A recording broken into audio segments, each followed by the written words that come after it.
Buenos días, tardes o noches, escuchantes de Click Radio TV y Radio Diámetro para Canarias. Un día más empezamos un programa en Veterinaria en un Clic, con temas para que nos conozcáis un poquito mejor, para que aprendáis de veterinaria y de veterinarios. Hoy vamos a hablar de la veterinaria de urgencia. En esta entrevista contamos hoy con Beatriz Cuenca. Normalmente no adelanto el nombre, pero me gusta mucho tu nombre, Beatriz, y queda muy bonito. Una mujer emprendedora que junto con otros socios decidió apostar por una idea evidente pero poco desarrollada en nuestro país, sobre un centro de urgencias. Ella es la directora clínica de Herbet, un centro de urgencias veterinarias enfocada fundamentalmente a pequeños animales. En este centro, abierto 24 horas, se reciben casos referidos de otros centros y de pacientes que ingresan directamente y que necesitan atención inmediata. Pero bueno, esto lo iremos desarrollando en el programa. Están localizados en la Comunidad de Madrid, en el municipio de Alcorcón, pero reciben pacientes, como os decimos, de toda España. El centro además está apoyado por un servicio de diagnóstico por imagen puntero en nuestro país, con TAC, ecografía, endoscopia, cirugía de mínima invasión, que les permite ayudar a casi cualquier paciente desde un abordaje multidisciplinar. Nuestra invitada nos va a contar cómo fueron los comienzos, espero, que nos cuente cómo es el día a día y la noche de un centro de 24 horas, cómo se plantea el futuro y las diferencias con otros centros para que también entendamos un poquito la diferencia entre un hospital habitual y este hospital que tiene unas características un poquito especiales. Tenemos que dar las gracias. Yo desde aquí doy las gracias a nuestros compañeros que hacen las labores de urgencia y de noche. Es una labor dura y muy sacrificada a varios niveles. Desde aquí, para todos los que nos estéis escuchando, pues un saludo. Y bueno, sin alargarnos mucho más, ¿quién es nuestra invitada de hoy? Cuéntanos. Bueno, pues lo primero, muchas gracias por invitarme. Pues soy Beatriz, tú lo has dicho muy bien, a mí también me gusta mi nombre. No tengo nada que ver con Cuenca, pero bueno, el apellido ahí lo llevo con orgullo. Y bueno, pues soy veterinaria. Soy veterinaria desde el 2004, que fue cuando me licencié. Y siempre he tenido claro que yo quería ser veterinaria clínica, además, ¿no? Estar con los animales. Dentro de la veterinaria me apasiona todo lo que tenga que ver con la medicina. La cirugía no es lo que más me gusta, la verdad. No, de hecho, mis conocimientos de cirugía son bastante, no voy a decir básicos, pero sí muy específicos, ¿no? No hago cirugía, no sé castrar, ¿no? Pero bueno, pues aquí estamos, ¿no? Me gusta mucho mi trabajo, me gusta mucho todo lo que nuestro trabajo ofrece, ¿no? El contacto con los animales, el contacto con el propietario, todas las posibilidades de ampliar los conocimientos que tenemos actualmente. Y bueno, pues aquí estamos, hablando de lo que nos gusta. Bueno, me enteré el otro día que ganaste una especial mención, ¿no? Lo tienes que contar. Yo no sé quién te ha dicho eso. Sí, bueno, es que yo exploro a mis invitados. Bueno, no me gusta mucho hablar de eso, pero... Venga, pero hay que hablar de ello. También. No, sí, a ver, es simplemente la Complutense siempre pues premia a los mejores currículums del año, ¿no? Cuando se acaba la promoción, pues a las personas que han tenido los mejores currículums. Y bueno, pues yo fui una de las 3 personas. Simplemente en mi año. Eso fue... ¿De la Complutense o de la facultad?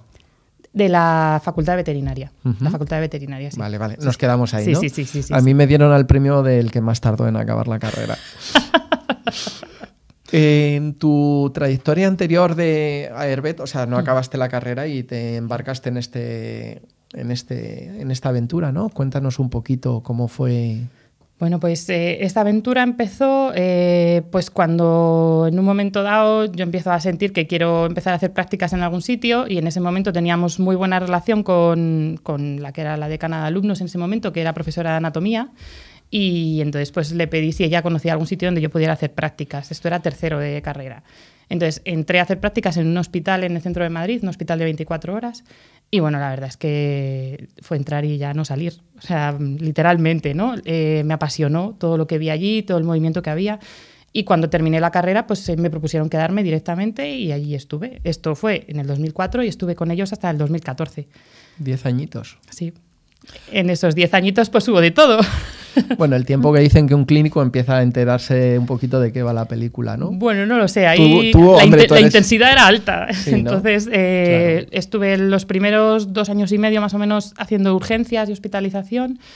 La urgencia era bastante exigente porque nos metían mucha caña. O sea, no valía con... No, bueno, pues aquí te lo dejo y ya ves tú lo que tienes que hacer. No, o sea, tú tenías que llevar el caso con una idea, ¿no? De lo he traído aquí porque creo que este animal tiene esto y he hecho estas pruebas y creo que ahora habría que hacer esto. Aunque luego por el día otra persona se encargase de él, ¿no? Un especialista.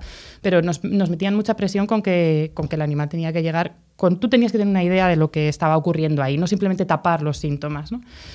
Entonces, bueno, pues fueron 10 años intensos, ya te digo. Los 2 primeros 2 y medio de urgencias, luego ya pasé a consulta ordinaria, me encargaba sobre todo de la medicina interna y de la dermatología. Entonces, bueno, pues desde poner una vacuna hasta un diabético, hasta el perro que se rasca, un poquito todo eso era mi ámbito de actuación. Y bueno, pues ya en un momento dado en el que, pues por circunstancias ya la relación laboral ya no era factible, pues fue el momento en el que se me presentó la oportunidad de montar Herbet. Herbet no fue una idea mía, no me voy a echar las flores. No, cuenta un poquito si quieres o... Bueno, pues cuento... Porque sí que nos interesa... luego profundizaremos un poquito más en qué es un centro de urgencias como el que vosotros gestionáis, para que entendamos cuál es la diferencia y por qué hay tan pocos a lo mejor en España, ¿no? Porque hay pocos. Sí. Entonces, cuenta. Pues te cuento, yo estaba en un momento en el que pues profesionalmente sabía eso, que quería cambiar, pero no sabía tenía un niño pequeño, ¿no? Acababa de ser madre y no sabía muy bien qué hacer. Sabía que no quería dejar la clínica, aunque incluso me lo llegué a plantear. Y entonces empecé a mandar currículums a anuncios pues de hospitales, veterinarios y tal. Y uno de esos anuncios, pues cuando llegué a la entrevista fue como, no, es que yo no busco un veterinario para trabajar, yo busco un veterinario para dirigir, para que se asocie y montemos esto. Y fue como, yo no estoy preparada para esto no estaba en mis planes, yo no me lo había planteado. Y la verdad es que la idea era novedosa, era atrayente, porque la medicina de urgencias siempre ha sido un poquito, no la marginada, ¿no? Pero es una especialidad que está en evolución, bueno, como todas, pero en la urgencia realmente ha habido un boom, ¿no? Se ha empezado a fijar uno en cómo se hacen las cosas en humana y entonces tenemos todavía mucho campo médico que abarcar. Y entonces el proyecto pues, me pareció muy interesante. En Alcorcón no había nada presencial por la noche. Si tú tenías un animal enfermo en Alcorcón a las 2 de la mañana, te tenías que ir a Móstoles. Entonces, bueno, pues por eso fue un poco la cuestión y la verdad es que a día de hoy no me arrepiento. O sea, me parece que la urgencia es un campo muy bonito en el que hay mucho que aprender todavía, hay mucho que ofrecer todavía a nuestros pacientes. O sea, la idea en principio fue un poquito local, con la idea de atender a una población grande, pero única y exclusivamente, pero no es así, ¿no? Atendéis de muchos más sitios. Sí, porque, bueno, pues al final la necesidad de la urgencia es real y existe, ¿no? Entonces, estando en Alcorcón, incluso recibimos animales de Rivas, ¿no? Que pilla bastante lejos, o de zonas de Toledo, porque Alcorcón y Toledo tampoco se llevan tanto, de Boadilla, de Las Rozas, por supuesto de Madrid. Entonces, sí que es verdad que tenemos un ámbito de actuación bastante amplio. Cuando hablamos de otros hospitales o otros centros veterinarios y de vuestro centro, ¿cuáles son las diferencias de estructura? Iremos profundizando en cada una de las vertientes, ¿no? Porque evidentemente la asistencial también es muy distinta, ¿no? Cuéntanos un poquito en el orden que tú prefieras. No. Bueno, la principal diferencia la marca la propia urgencia como especialidad. O sea, que, la urgencia hay que entenderla como una especialidad igual que la oftalmología, que la cardiología, que la cirugía, ¿no? Que todas. La diferencia es que si tú eres oftalmólogo, pues tus pacientes vienen con cita, tú puedes dedicarles el tiempo de consulta. En la urgencia es imprevisible. Tú no sabes si vas a tener un paciente o vas a tener 7. Si el que va a venir va a requerir una atención inmediata de salir corriendo por el pasillo o va a ser un paciente que tú vas a poder estar en consulta con él tranquilamente porque su vida quizá no está tan en peligro inminente. Entonces, entre la imprevisibilidad y la necesidad de que hay pacientes que necesitan una atención rápida, pero rápida, pues eso es lo que marca un poco toda la organización del centro. Por eso nosotros no hacemos ningún tipo de consulta normal. O sea, no ponemos vacunas, no desparasitamos, no revisamos. Si yo tengo un paciente diabético ingresado porque se ha descompensado, esa revisión ya la va a hacer en su veterinario habitual. Porque si yo estoy en consulta atendiendo a unos pacientes y entra una urgencia, no puedo estar a todo, ¿no? Entonces, la manera de garantizar que la urgencia se va a poder atender es que el personal no esté haciendo otras cosas que no sean atender animales urgentes o animales críticos. Eso es lo que marca un poco la diferencia. Luego, el horario. Fundamental, importantísimo, ¿no? El horario va al revés de lo que iría en una clínica normal. Esto es como nosotros, tú tienes tu médico de cabecera, pero si a las 3 de la mañana te empieza a doler muchísimo la tripa y no paras de vomitar, pues te vas a urgencias porque tu médico de cabecera no está.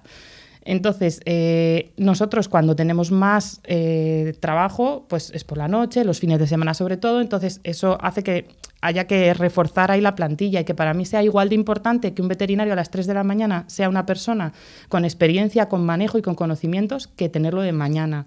Y eso no siempre ocurre, ¿no? Si tú tienes un equipo muy potente de día y eres un hospital 24 horas, a lo mejor por la noche no te hace falta que haya alguien que sepa tanto.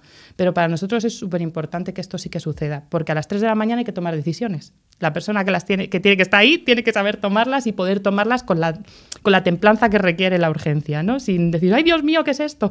Que, bueno, pues yo recuerdo mis inicios, ¿no? Y recuerdo la primera urgencia que atendí, era un perro que respiraba mal, era un edema de pulmón. Y yo pues le hice la radiografía, lo diagnostiqué, hablé con el propietario, estaba muy contenta porque había diagnosticado un edema de pulmón y ya cuando se fue el dueño fue como, ¡ay, madre! ¿Y qué le tengo que poner? Si yo sé que le tengo que poner diuréticos, ¿pero cuántos? Y buscando los libros, agobiada, perdida, porque claro, si es que era una pipiola, si es que acababa de terminar y a pesar de todo el tiempo que llevaba de prácticas, nunca había tenido que tomar decisiones por mí misma. Entonces, en la urgencia, las personas que están tienen que saber tomar decisiones muy rápidamente y con la mente un poco despejada, porque si no, pues la vida del animal puede peligrar. Claro. O sea, quizá la primera diferencia que intuyo, evidente, aparte del horario, que entiendo que vuestras horas más fuertes son a partir de que las clínicas empiezan a cerrar, ¿no? A partir de las 7, 8 de la tarde es cuando la cosa se pone interesante, divertida, ¿no? Sí. Interesante, emocionante, intensa. Además dices que los veterinarios que están en esos horarios necesitan tener más experiencia. Todos yo creo que hemos trabajado en la clínica o muchos hemos pasado por las urgencias de una forma u otra. Yo vengo del mundo del caballo a priori y los que nos quedábamos por la noche pues no éramos los que más sabíamos, evidentemente, ¿no? Y en muchos hospitales yo creo que esta es la línea. No tienes a una persona de mucha experiencia porque es un horario que los veterinarios si no te gusta esta especialidad, entiendo que la noche y los fines de semana no es el horario en el que prefieres trabajar, ¿no? Básicamente. O sea, realmente la urgencia es algo por lo que todos acabamos pasando un poco, pues porque necesitas aprender y necesitas empezar y muchas veces históricamente era la manera de meter la cabeza, digamos, en un sitio. Ahora yo creo que esa tendencia está cambiando en general, también te digo. Que yo creo que ahí sí que se está viendo un poco que es necesario que la urgencia tenga más relevancia y esto está pasando a nivel de toda España. Ya en España tenemos especialistas en urgencia diplomados, ¿no? Que se han formado fuera y han vuelto. Entonces, es verdad que la cosa en los 15, 16 años que hace que yo me licencié ya ha cambiado bastante y eso se agradece y se nota.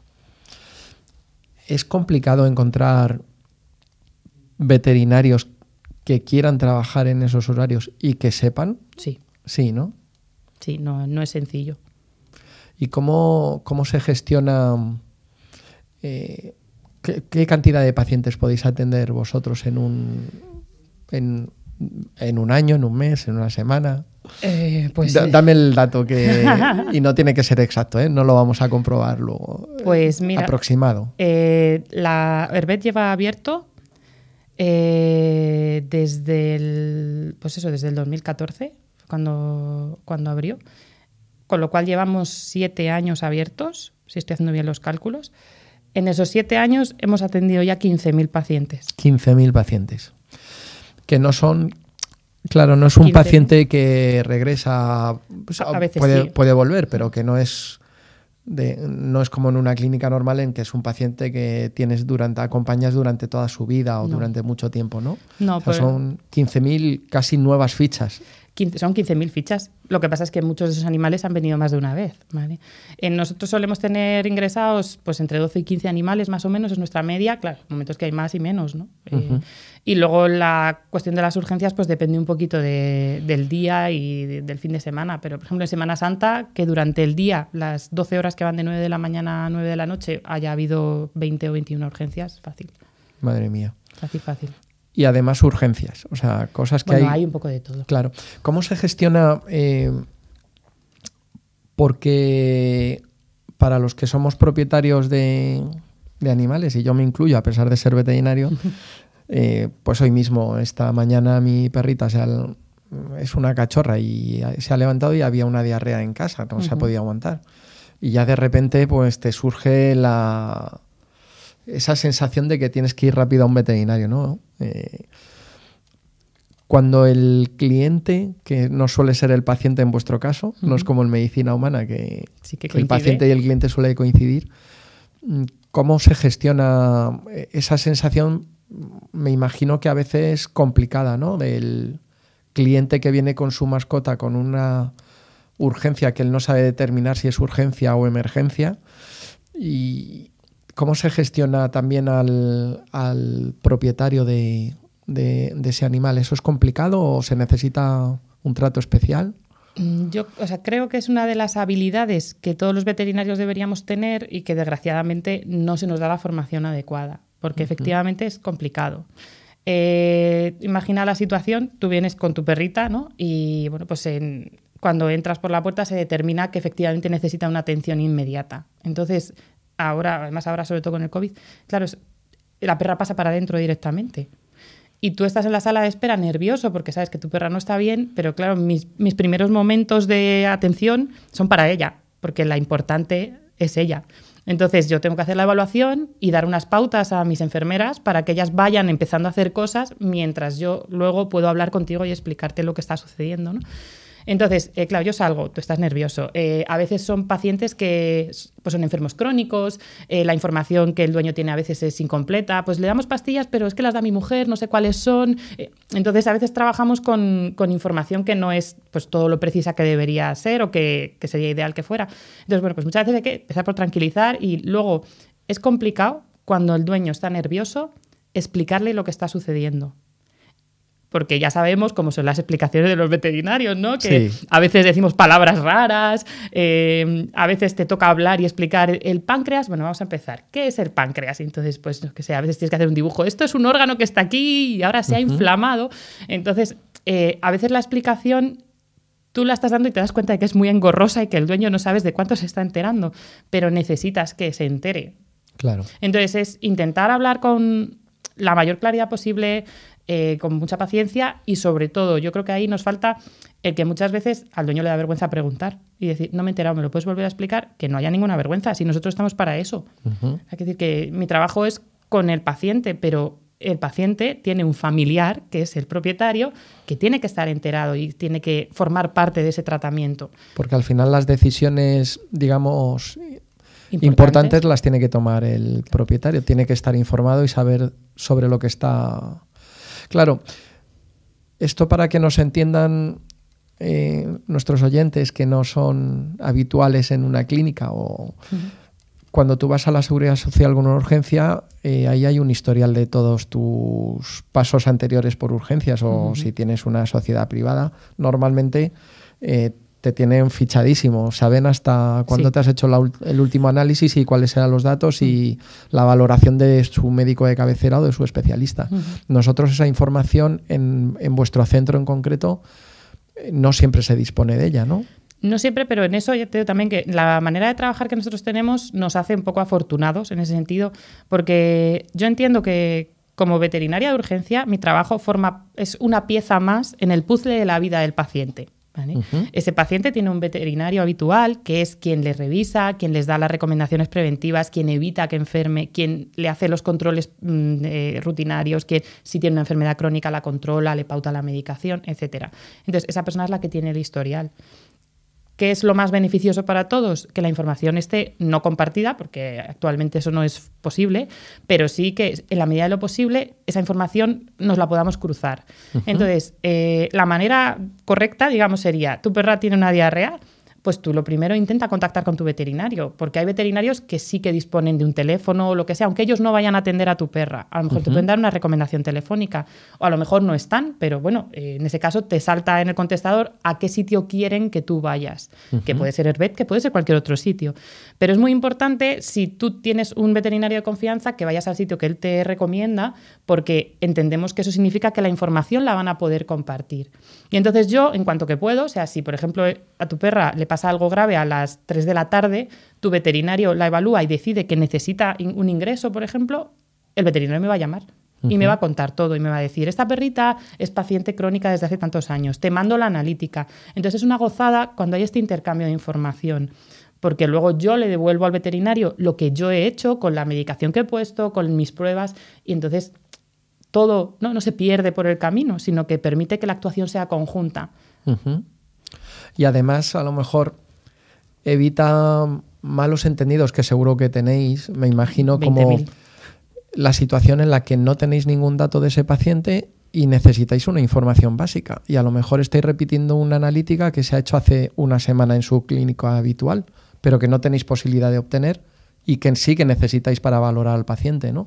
Eso genera algunas veces problemas con los propietarios, aunque se explique o... En general yo creo que no, que la gente es bastante comprensiva. Sí que es verdad que también ahí nos ayuda mucho la tecnología. O sea, yo tengo un propietario, pues tengo analítica, pero ahora mismo no la tengo, pero la tengo en casa. Bueno, pues ahora cuando llegues a casa me mandas una foto por WhatsApp. ¿Vale? Entonces ahí la tecnología nos ayuda un montón. O toma pastillas, pero no sé cuáles son. Cuando llegues a casa me mandas una foto, porque es como, no sé si está tomando antibióticos, si está tomando... ahí yo creo que también como propietarios, que yo me incluyo, somos un poco desastre. Entonces... si yo te contara. Bueno, en casa de herrero, cuchillo de palo. Yo veo propietarios que vienen con la medicación de su animal plastificada en una tarjetita y entonces mi perro toma esto y entonces tú empiezas tal medicación un cuarto por la mañana y un cuarto por la noche y entonces tal cual lo copias y dices esto es una gozada, esto es pro, esto es nivel pro, sí. ¿no? Pero luego pues eso, otras situaciones de no, es que es otra persona la que da la medicación, no sé lo que es, entonces es verdad que ahí nos facilitaría mucho si la información del perro estuviera toda en la cartilla. O sea, de medicación que toma mi animal actual, tras. Pero claro, cuando sales corriendo no lo piensas. Claro. Sí, esto me está viniendo a la imagen la bolsita que tenías preparada cuando te llegaba el primer hijo a casa, ¿no? Sí. Que desde semanas antes ya había... yo recuerdo el día que salimos de casa, lo teníamos programado y no me llevé la bolsita, tuve que volver. Pero bueno, vivía en una población pequeñita y volver del hospital a casa no era mucho problema. Pero claro, eso sería... Quizá no estamos pensando cuando somos propietarios o tenemos, pues no estás pensando en la urgencia, ¿no? Sí, pero igual que cuando eres padre. O sea, claro. Yo porque tengo apuntado cuando le toca la próxima revisión médica a mis hijos, si no... Es que ¿cuándo hay que vacunar? ¿Con 6, con 8, con 7? Bueno, yo no sé ni las vacunas ya sabes, ¿no? Beatriz y yo nos conocemos y yo siempre pregunto a los veterinarios que saben hasta cuándo tengo que poner las vacunas. Volviendo un poquito a esos momentos de tensión, esa tensión me imagino que también se pasa a los compañeros, ¿no? A los veterinarios. Esa presión de saber que el dueño está detrás, aunque el propietario o el familiar, que me gusta esa consideración, sabemos que está nervioso, que puede estar sufriendo, que puede estar preocupado y lo sabemos porque nosotros también tenemos animales en la mayoría de las veces. Pero no puedes dejar de hacer lo que estás haciendo para cubrir esa necesidad, ¿no? ¿Eso genera también cierta tensión o estamos entrenados para hacer eso también? Que es un poco volver a lo mismo. O sea, cuando estás de puertas para adentro, ¿cómo gestionamos eso? ¿Cómo lo hacemos? A ver, la urgencia es un tipo de atención que da mucha presión sobre el equipo. Yo lo reconozco, o sea, llevo muchos años y todavía tengo urgencias que cuando las tengo que atender me tiemblan las piernas.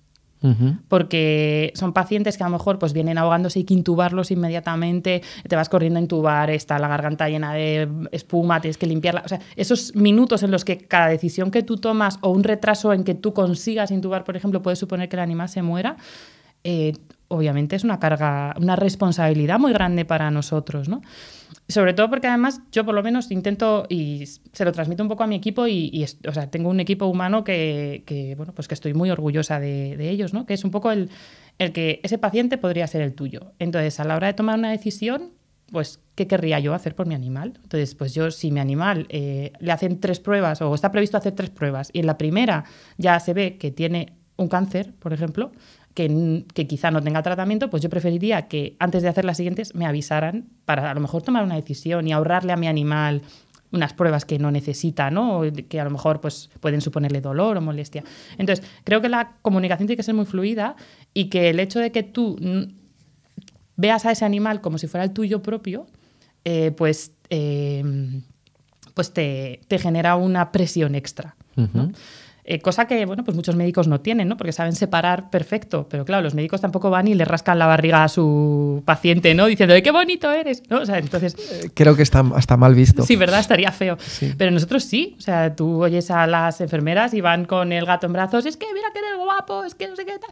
Entonces les hablan como si fueran sus propias mascotas. Y eso genera, es verdad que genera mucha presión.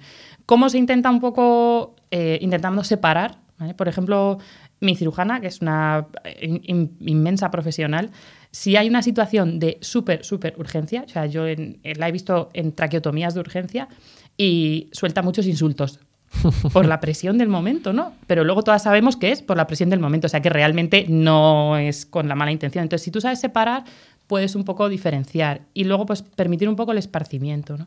Yo conozco, a veces entrevisto gente que me dice, no, yo trabajo 7 noches sí y 7 noches no. No, esto aquí es inviable.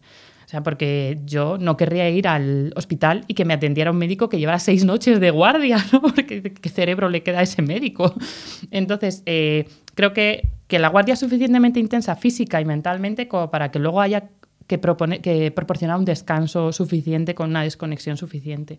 Entonces, bueno, tenemos un equipo de veterinarios extenso precisamente para intentar proporcionar eso, ¿no? Y luego pues proporcionar también el apoyo del equipo. Chicas, ha pasado esto, ¿qué haríais con este animal? ¿No? Pues las tecnologías ahí, ¿no? El WhatsApp, tal, es que acabo de encontrarle esto a este animal, ¿qué os parece? Jo, pues qué mal, pues como, ¿sabes? Entonces, es verdad que ahí sí que llevamos una presión emocional que tampoco nadie nos ha enseñado a gestionar y que somos un poco autodidactas. Ahí admito sugerencias. Sí. Si alguien tiene sugerencias de cómo podemos llevar esto un poco mejor. Bueno, es un tema que a mí me preocupa desde hace tiempo y el otro día incluso a una compañera veterinaria le daba datos de nuestra profesión, de la cantidad de suicidios que tenemos en la profesión, ¿no? Que además ahora estamos en una campaña de sí, ni un veterinario ni más, uno más. ¿no? Uh-huh. Y en Estados Unidos, una de las cosas que dice el estudio, así por encima, porque esto es para un programa o varios, ¿no? Pues se achacan a muchas cosas. Por ejemplo, una de las cosas que se me ocurren es esta presión emocional a la que estás sometido porque consideras al paciente como alguien muy próximo. Tenemos una empatía muy grande, un poquito exacerbada. Patológica, igual. Sí, posiblemente. Un poco. De hecho, alguna de las cosas que comentábamos era que quizá el perfil de un veterinario, que además somos todos, nos gusta la profesión a muerte y muchos no hemos querido, yo sí quería ser, pero quería ser médico, pero luego me di cuenta que no. Quiero decir que tenemos una vocación evidente, una empatía quizá exagerada o patológica. Eso a lo mejor nos predispone al sufrimiento emocional, ¿no? A eso que luego nos puede llevar a... Otra de las cosas que comentaba ese estudio era que a lo mejor era la falta de consideración social que tenemos los veterinarios, que es algo de lo que nos quejamos, ¿no? Y que, bueno, en nuestro país ha puesto de manifiesto pues por lo poco que han contado con nosotros en determinadas cosas. Pero para eso estamos en programas como este, para hacernos oír y para que la gente nos conozca. Pero, por ejemplo, Estados Unidos, que el último estudio, un artículo que leí hace poco, es del 2019, en Estados Unidos el veterinario está muy reconocido y gana mucho dinero, mucho. Cosa que aquí no ocurre. Claro, más que incluso los abogados que allí se forran, ya sabemos por las series que están todos forradísimos, ¿no? Pues, y sin embargo la tasa de suicidio en Estados Unidos es 2,6 veces superior a la media nacional. Madre mía. O sea, por cada... persona normal que se suicida, hay 3 veterinarios que se suicidan en Estados Unidos. Esto tiene que ver con alguna de estas cosas que estamos comentando, ¿no? Y por eso me centraba un poquito en esa pregunta, porque vuestro centro es un centro en el que hay más presión, que con más frecuencia que en otro tipo de clínica las cosas pueden ir mal. Sí. Que posiblemente tenéis más fallecimientos que en una clínica normal. Es lógico. Los pacientes llegan en unos estados muchísimo más críticos, ¿no? Y que nadie nos ha enseñado a gestionar esa carga, ¿no? Entonces, si encima es un paciente que has visto una vez, pues a lo mejor no te ha dado tiempo de implicarte tanto, pero Si me dices que de esas 15.000 fichas hay pacientes que ya conocéis, eso se tiene que gestionar de alguna manera, ¿no? ¿Habéis pensado en algún momento tener ayuda incluso en el centro? ¿O se me ocurre a raíz de...? Y ya no voy a hablar más, ¿eh? Ya es toda, el resto de la entrevista es tuya. Que decías tú que hablabas mucho, pues yo también. A ver, lógicamente, efectivamente, tenemos más fallecimientos, tenemos también más eutanasias, porque muchas veces el paciente viene en unas circunstancias que, bueno, pues que la probabilidad de que sobreviva es baja y entonces el propietario decide no continuar. Y bueno, pues nadie nos enseña, decías tú, nadie nos enseña esto. Yo recuerdo una chica, una veterinaria que estuvo contratada con nosotros un tiempo muy corto, que nos apoyaba durante el día en la hospitalización, y la primera vez que se le murió un animal, bueno, se murió un paciente y bueno, pues me la encontré llorando en la hospitalización y digo, bueno, ¿qué te pasa? Tal, si estaba muy malito, pues no ha sido sorprendente, ¿no? Porque estábamos preparados, o sea, sabíamos que este paciente podía fallecer y entonces me dijo eso, es que es la primera vez que se me muere un animal, y era una chica que ya había trabajado en más sitios, ¿no? Y entonces te das cuenta un poco de, pues, que es verdad, ¿no? O sea, manejamos muchas veces, pues eso, esa situación en la que tienes que llamar y dar la mala noticia, o que tienes que acompañar a la familia que se despida, y aunque no sea tu paciente, ¿vale? Yo de mis años de hospital, que yo sí que tenía muchos pacientes crónicos y gente a la que recuerdo muchísimo y pacientes que recuerdo un montón, pues yo llegaba a ir un domingo sin estar de turno a hacer la eutanasia de un paciente con linfoma que se había descompensado y que el tratamiento ya no estaba funcionando porque era mi paciente, ¿no? Entonces ahora, aunque no tengamos esa conexión de tanto tiempo, con mucha gente sí que empatizas. Porque tú ves en las despedidas, pues eso, pues a lo mejor la gente te cuenta, pues es que yo me divorcié y mi perro me ayudó mucho, o es que mi hijo estaba enfermo y mi perro o el gato... A veces vemos eutanasias de pacientes que tienen 16 o 17 años y vienen con chavales de 18 y dices, es que este chaval no ha conocido una vida sin su mascota, ¿no? Entonces... bueno, pues hay veces que nos tenemos que salir para que no se nos vea llorar, porque realmente es doloroso. Yo creo que todos los veterinarios necesitaríamos una ayuda mental para no enloquecer, ¿no? Y bueno, pues poder separar esa parte emocional de la parte profesional. Yo tengo mi psicólogo, ¿vale? Que ya es mi psicólogo desde hace mucho tiempo y bueno, pues para mí es una persona importante. Cuando veo un poco que desbarro, Dani, necesito hablar contigo. ¿Sabes? Y entonces pues siempre me ayuda un poco a centrarme. Para mí, esta empatía que tenemos los veterinarios es una grandeza y no debemos perderla. Yo que trabajo con muchos veterinarios, muchas clínicas, yo he visto veterinarios decirme, mira, esta señora hay que operar a la perra, pero no tiene dinero. Por favor, si podéis, yo os lo pago, el veterinario dice, yo os lo pago y luego a mí la señora me lo va pagando poquito a poco, que yo la conozco de toda la vida. Ostras, ¿sabes? Que el veterinario, tela, ¿eh? Y eso, llamar los fines de semana para preguntar por pacientes suyos y tal. Entonces, bueno, yo creo que sí que es verdad que necesitaríamos que nos ayudaran un poco a gestionar esto para que se convirtiera en una fortaleza y no llegar al punto de hacernos débiles, ¿no? De que un dueño se enfade y tú te sientas mal porque su animal ha fallecido, aunque médicamente no podías hacer mal, pero claro, tú te sientes mal porque tú no querías perder a ese paciente. Yo no me hice veterinaria para perder pacientes, me hice veterinaria para poder darles lo mejor. Pero también entiendo que una parte de mi trabajo es, si encuentro algo que no se puede hacer, que tengan el mejor final. Uh-huh. Entonces, bueno, pues... Claro, ojo, es que aquí han salido un montón, nos hemos emocionado los dos y es normal porque lo vivimos así. Han salido un montón de cosas, fíjate. Primero que no queremos perder pacientes, lo tenemos clarísimo, ¿no? Y que yo creo que conozco muy poquitos, o sea, con una mano podría decir los veterinarios que les mueve únicamente el tema económico, o sea, con una manita me sobrarían. Y no es malo, a lo mejor deberíamos aprender de esos pocos veterinarios. Claro, porque yo tengo una especialidad, ya sabes, cara, con los equipos que necesito para realizar mis procedimientos son muy caros. Y al final eso tiene que ir se repercute en el precio del servicio. Uh-huh. Es que no hay otra forma. Uh-huh. Y es verdad que cuando tienes un paciente que sabes que puedes ayudar, pero que el propietario no puede pagarlo, es que tomar la decisión de no ayudar es casi imposible, o sea, es que casi no se nos plantea, pero si tú dejas de cobrar por los procedimientos, llegará un momento en el que no puedas atender a más pacientes, porque no tendrás dinero para reponer jeringas, comprar medicamentos, pagar a tus empleados que también tienen derecho a cobrar por su trabajo a las 3 de la mañana y a un precio de las 3 de la mañana, no de las 3 de la tarde. Entonces yo creo que nos tienen que ayudar a gestionar eso. Yo creo que en eso no lo hacemos bien casi ninguno. No, es verdad. Quitando estos 5 o 6 o 10, venga, vamos a... creo que nos cuesta mucho separarnos de lo que sabemos y podemos hacer, y que eso tiene que ir con una contraprestación económica porque es nuestro trabajo, es de lo que vivimos. Pero es que aunque no viviéramos de eso, si no tenemos recursos para seguir trabajando, que muchas clínicas siempre nos lo han dicho los gestores, ¿no? Que como empresarios somos pésimos. Somos lo peor. Pero no porque no sepamos sumar 2 más 2, 4 y hacer el 21% de IVA, que es el IVA que nos cargan directamente, ¿no? Es porque tenemos estas consideraciones, ¿no? Ponemos por delante otras cosas.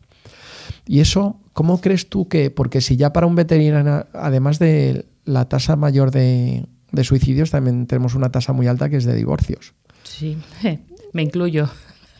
Yo voy librando, pero he tenido muchísima suerte también con mi pareja que me acompaña y entiende perfectamente lo que tenemos. Pero aunque te entiendan, convivir con un veterinario es muy complicado, ¿no? O no sé, si quieres ahondar un poquito, estás en tu momento, puedes hacerlo. Es tu entrevista. No hace falta que sea personal, pero lo podemos hacer de forma genérica. Tú sabes más que yo de esto porque lo has vivido, ¿no? Bueno, yo creo que no sabría, o sea, creo que el problema es que no se entiende que nuestra pasión sea nuestro trabajo. Pues, o sea, voy a hablar en genérico, ¿vale? Voy a intentar no personalizar, pero tú puedes entender que tengas un amigo que sea aficionado al deporte, por ejemplo, al fútbol, o que sea aficionado a la música, o que le guste ir al campo los fines de semana y hacer senderismo. O sea, eso lo entiende todo el mundo. Pero que tu pasión sea tu trabajo y tú puedas a la 1 de la mañana estar en un chat con una amiga discutiendo sobre es que he visto esto al microscopio, ¿qué será? Pues nadie lo puede entender porque estás como zumbado, ¿no? Y dices, pues es que para mí es una gozada, ¿no? Poderlo hacer. Y tengo hobbies también, ¿eh? Tengo vida fuera del trabajo. Pero porque ya, perdóname, ya no eres una jovencita de 20 años. Sí, obviamente. Pero... No tienes muchos más, pero... Bueno, alguno más, pero que yo creo que hay un poco, pues, o sea, sí que es verdad que es difícil porque o sea, si la persona que hay a tu lado no entiende lo importante que es para ti tu paciente, ese es el problema. O sea, yo he tenido perros anteriormente, ya muchos han fallecido porque ya, vale, pues varios de mis perros ya no están porque ya, pues ellos viven menos que nosotros. Sí. Es ley, ¿no? Ley de vida. Y bueno, pues para mí perderles ha significado algo siempre, ¿no? O sea, siempre ha sido una pérdida más o menos importante, dependiendo del grado de contacto que yo tuviera con esa mascota, pero yo ahora mismo mis gatas... Eso, estás hablando de tus propios animales, de ¿no? mis propios animales. O sea, para mí, el pensar que si me dejo una ventana abierta, mi gata se puede caer desde un sexto, ostras, que no doy pie con bola. Yo recuerdo un día que una de mis veterinarias pues estaba ya para salir de turno y de pronto entra en el despacho pálida y me acaba de llamar mi novio que a mi perro le atropella un autobús. No daba pie con bola a la pobre. Al final pues claro, tuvo que ir alguien de la clínica a recoger a su novio porque ella no daba pie con bola. Y fue recibir la llamada y se puso el mandil de plomo para esperar a que viniera la perra atropellada para hacerle una placa según entrara. Pero la perra tardó un poco de tiempo en llegar, ¿no? Pero estaba tan nerviosa que... Entonces, si alguien no entiende lo que... O sea, que es para ti es un familiar, difícilmente va a comprender tu pasión por la profesión, ¿no? Y, bueno, pues... sí, nos dificulta un poco las relaciones y ahí tenemos que hacer un esfuerzo mutuo, ¿no? Nosotros por rebajar revoluciones y la otra persona por comprender. Esa es mi opinión personal, pero obviamente no es vinculante ni... Pero claro, tú elegiste un mal camino. Te vas y te montas un centro de urgencias. Bueno, pero... 24 horas. Ya sé que no, ahora tú no estás 24 horas. Al principio sí, claro. Pero a ver, no estaba 24 horas, pero al principio sí que es verdad que, bueno, sobre todo la cuestión es un poco el ser el jefe, ¿no? O sea, la responsabilidad que te impone el ser el jefe. No, hombre, sí, obviamente, si el centro es 24 horas, pues sí, porque si a las 3 de la mañana pasa algo, ¿no? Pues yo qué sé, hay un incendio o nos atracan o lo que sea, pues me van a llamar. Pero si tú tienes una clínica que abre por la mañana y por la tarde, pues te pasa 3/4 de lo mismo, que cierras y a lo mejor te tienes que ir a tu casa a hacer el IVA del mes y mandárselo a la asesoría, porque de pronto tienes tu momento de gestor, aparte de veterinario. Entonces, al final, lo que te empantana es ser emprendedor. Y eso nos pasa a nosotros y le pasa al que es albañil y le pasa al que... O sea, que eso sí, también habría que diferenciarlo, ¿no? Esto es general, ¿no? Es solo... Es que además ser veterinario y ser emprendedor pues tiene como un plus de dificultad que nadie nos ha enseñado tampoco y de peligrosidad. A balancear, ¿no? Entonces, yo ahora sí que es verdad que, por ejemplo, yo tengo días que no soy veterinaria, tengo días que soy jefa y entonces son días que están reservados para que yo haga mis cosas de jefa y no tengo que pasar consulta esos días, hay otra persona pasando la consulta. No sé si es bueno o malo, ¿no? A mí me entristece porque yo lo que quiero es ser veterinaria, sí. Pero no me queda más remedio. Es lo que decías, también me siento un poco responsable no solo de mis pacientes, sino de mis empleados. Las personas que trabajan conmigo son personas que al final se han embarcado en este viaje que es la urgencia, ¿no? Que tiene unas, pues eso, que también creo que dentro de él requiere un tipo de persona especial. O sea, no solo te tiene que gustar la veterinaria, sino que además te tiene que gustar la acción, ¿no? La adrenalina de 3 urgencias a la vez, hace esto, la claridad mental esa del momento. Te tiene que gustar eso, la toma de decisiones rápida, con lo que conlleva. Y no todo el mundo quiere tener que trabajar así. Y lo entiendo y lo respeto. O sea, yo creo que es que estamos un poco zumbados dentro de la veterinaria. Estamos un poco zumbados. O sea, seríais un grupo dentro de los veterinarios un poquito sí, especiales. Un subgrupo de locos. Pero que ya se me ha ido el hilo de lo que te estaba diciendo. No, estábamos hablando de tu equipo, de cómo te sientes tú de responsable, claro, como mí, jefa también. Que ellos estén bien, al final repercute en mis pacientes. Entonces, ellos han hecho esa apuesta por la urgencia, han descubierto lo que es la urgencia, pero tanto los veterinarios como los enfermeros. Un enfermero que trabaja con pacientes de urgencia no es lo mismo que un enfermero que trabaja en otro ámbito, ¿no? Pues el tipo de material, el tipo de fármacos. Decías un poco tus equipos. Yo tengo fármacos que los tengo porque son fármacos de urgencia y a lo mejor los uso 2 veces al año. El frasco caduca. Pero yo lo tengo que tener porque no es entendible que tu animal llegue con una arritmia que pone en peligro su vida y yo no tenga el tratamiento. Claro. O sea, aparte que no es entendible, es que es frustrante. Tú estás ahí y dices, es que, claro, si yo tuviera... ya, pero es que... Entonces, la urgencia requiere una inversión extra en cuanto a fármacos y en cuanto a equipamiento, porque tienes que poder hacer una serie de cosas a cualquier hora y dar una serie de tratamientos a cualquier hora que, bueno, pues yo tengo amigas que trabajan en hospitales que no tienen esos medicamentos y son hospitales 24 horas a lo mejor. Bueno, pero claro, no tienen una casuística tan grande como la nuestra, ¿no? No reciben tantas urgencias como nosotros. Entonces yo tengo que estar preparada para lo que pueda venir. Y eso incluye que pueda venir alguien a sacar un cuerpo extraño, ¿no? O que podamos hacer un TAC un domingo si es necesario, o que podamos operar algo a las 3 de la mañana y que haya un cirujano que sabe lo que está haciendo, que no soy yo que me meto ahí a ver qué hago, no, sino que sea un cirujano que sabe lo que está haciendo, que venga un anestesista que sabe lo que está haciendo, que no soy yo que con mis conocimientos generales vengo y anestesio un animal. No. O sea, es una persona que ha venido solo porque tu animal supere esta cirugía y darle las máximas posibilidades a tu animal de superarla, ¿no? Yo creo que al final es un poco, si tú quieres arriesgarte a que pasemos por quirófano, yo me voy a asegurar de que tu animal tenga las máximas posibilidades porque te voy a poner las mejores personas ahí dentro, ¿no? Y es un poco entonces, la responsabilidad como veterinario con tus pacientes, la responsabilidad como jefe con tus empleados, las ganas de seguir aprendiendo y la permeabilidad a las cosas nuevas que lleguen. Yo no tengo ningún problema en que mañana contrate una persona y me diga, oye, es que ha salido este estudio que dice que es mejor usar esto en vez de esto otro. Oye, pues nos lo leemos y lo cambiamos. Yo no voy a pretender ser la persona que más sabe de urgencias del mundo porque no lo soy y soy consciente. Entonces, esto es un trabajo en equipo. La urgencia no se entiende sin el trabajo en equipo. Y da igual que yo sepa mucho de urgencia. Si tengo un perro con una torsión de estómago, ¿vale?, que es un perro grande, que su vida corre peligro y estoy sola, da igual cuánto sepa yo, si es que no lo puedo mover. Claro. Necesitas que tus enfermeras estén allí, que el material lo prepare alguien que lo sabe preparar rápido. Entonces, al final, es un trabajo en el que cuenta todo, ¿no? Todo lo que se hace. Que la persona que coge el teléfono sepa diferenciar cuándo es urgente de cuándo no, sepa tranquilizar a la persona que hay al otro lado. Entonces, para mí la urgencia es apasionante. Pero es verdad que es una cosa, pues, es como muy... que tiene, pues, lo que hablábamos, ¿no? Unos requerimientos muy específicos en cuanto a horarios, personal, material, conocimientos. Y bueno, pues es una pieza más del puzzle de la vida del animal y es una gozada poder compartirla con los compañeros y que los compañeros confíen en nosotros para mandarnos sus pacientes, ¿no? Que al final son, pues, sus pequeños tesoros. Y esto es un poco... No me voy a alargar más. No, está perfecto. De hecho, me encantaría hacerte... No sé, quizás la última pregunta y luego ya te voy a dejar tu minutito de oro, ¿no? Lo que pasa es que es tan bonito todo lo que has dicho que me da cosa hacer esta pregunta ahora, ¿no? O sea, que luego la tendremos que esconder en otro final más apoteósico. ¿Es cara la urgencia? Sí. Sí, es cara. Más cara que una consulta normal, sí. Pues lo que costosa. Decíamos, claro, o sea, pero porque tiene más costo de base. Es un poco lo mismo que decías tú.